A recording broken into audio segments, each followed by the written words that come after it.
జిల్లాకు చెందిన మంత్రి ఆదిమూలపు సురేష్ ముఖ్యమంత్రి జగన్ కు సన్నిహితుడుగా ముద్రపడ్డారు. కాంగ్రెస్ నుంచి వైసీపీలో చేరిన తర్వాత ఇప్పటికే 2 సార్లు సిట్టింగ్ స్థానాలు మార్చారు.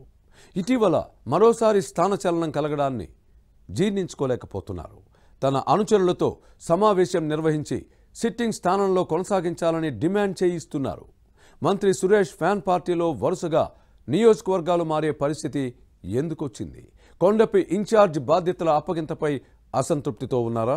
వైసీపీ అధిష్టానం తీరుపై అనుచరులు ఆగ్రహం వ్యక్తం చేయడం దేనికి సంకేతం?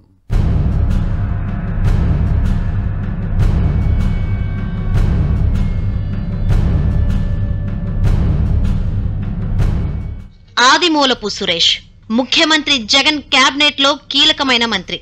సీఎం కు సన్నిహితుడన్న ముద్ర పడింది. కానీ ప్రకాశం జిల్లా రాజకీయాల్లో వలస పక్షిగా మారారు. ప్రతి ఎన్నికల్లోనూ నియోజకవర్గం మారుతోంది. వైసీపీలో చేరిన తర్వాత ఇప్పటికే 2 సార్లు స్థానాలు మారిన సురేష్ కు మరోసారి షాక్ తప్పలేదు. ఎర్రగొండపాలెం నుంచి ప్రాతినిధ్యం వహిస్తున్న ఆయన్ను కొండపికి సమన్వయకర్తగా నియమించింది పార్టీ అధినాయకత్వం. ఈ పరిణామం జీర్ణించుకోలేని అంశంగా మారింది. రాజకీయ భవిష్యత్ సమస్యల సుడిగుండంలో చిక్కుకుందని భావిస్తున్నారు. దీంతో తన అనుచరులతో సమావేశాలు నిర్వహించి వైసీపీ ఇన్ఛార్జిగా ఎర్రగొండపాలెంలో కొనసాగించాలంటూ రాజీనామాల డిమాండ్ను తెరపైకి తేవడం చర్చనీయాంశంగా మారింది.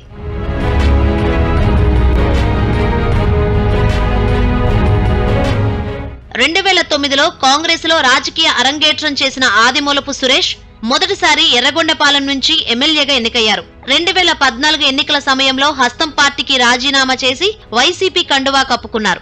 ఆ ఎలక్షన్లలో సంతనూతలపాడు నుంచి పోటీ చేసి గెలుపొందారు.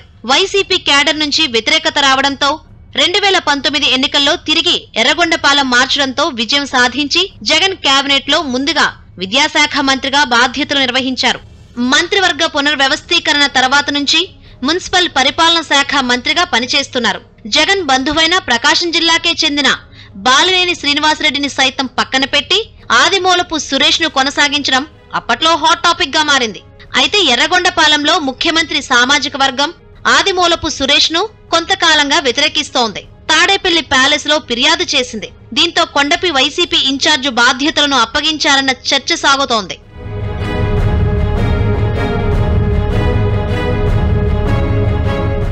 ఎర్రగొండపాలెంలో ఇదేమి కర్మ మన రాష్ట్రానికి కార్యక్రమానికి వెళుతున్న ప్రతిపక్ష నేత చంద్రబాబు కాన్వాయ్పై సురేష్ అనుచరులు రాళ్ల దాడికి పాల్పడ్డారు. తర్వాత మంత్రిపై వ్యతిరేకతను మరింత పెంచింది. ఈ క్రమంలో మంత్రి చొక్కా విప్పి సవాల్ చేయడం విమర్శలకు తావిచ్చింది. ఐపాక్ సర్వేలో ఎర్రగొండపాలెంలో ఎదురుగాలి వీస్తోందని తేలడంతో ఇప్పుడు కొండపి ఇన్ఛార్జిగా బాధ్యతలను అప్పగించింది. వైసీపీలో చేరినప్పటి నుంచి 3 సార్లు నియోజకవర్గం మారడం మంత్రి సురేష్ కు మింగుడు పడని అంశంగా మారింది. ఈ నేపథ్యంలో సురేష్ అనుచరులు మార్కాపురంలోని ఆయన ఇంజనీరింగ్ కాలేజీలో సమావేశమై కార్యాచరణపై చర్చించారు. ఎర్రగొండపాలెం ఇన్ఛార్జిగా కొనసాగించాలని డిమాండ్ చేస్తూ పలువురు పార్టీతో పాటు స్థానిక సంస్థల ప్రజా ప్రతినిధుల పదవులకు రాజీనామాలు చేశారు. మరోవైపు జగనన్న సైనికుడిగా ఎక్కడికి పంపినా ఆనందంగా వెళ్తానని మంత్రి సురేష్ చెబుతున్నా కొండపిలో పోటీ చేస్తే ఎలా ఉంటుందో అనే టెన్షన్ పట్టుకుంది. కొండపి వైసీపీలో ఇప్పటికే 2 గ్రూపులున్నాయి. వారు సహకరిస్తారా లేదా అన్నది సందేహంగా మారింది. ప్రకాశం జిల్లాలో 3వ ఎస్సీ నియోజకవర్గం నుంచి ఎన్నికల బరిలో దిగనున్న మంత్రి సురేష్ పొలిటికల్ ఫ్యూచర్ ఎలా ఉంటుందో వేచి చూడాలి.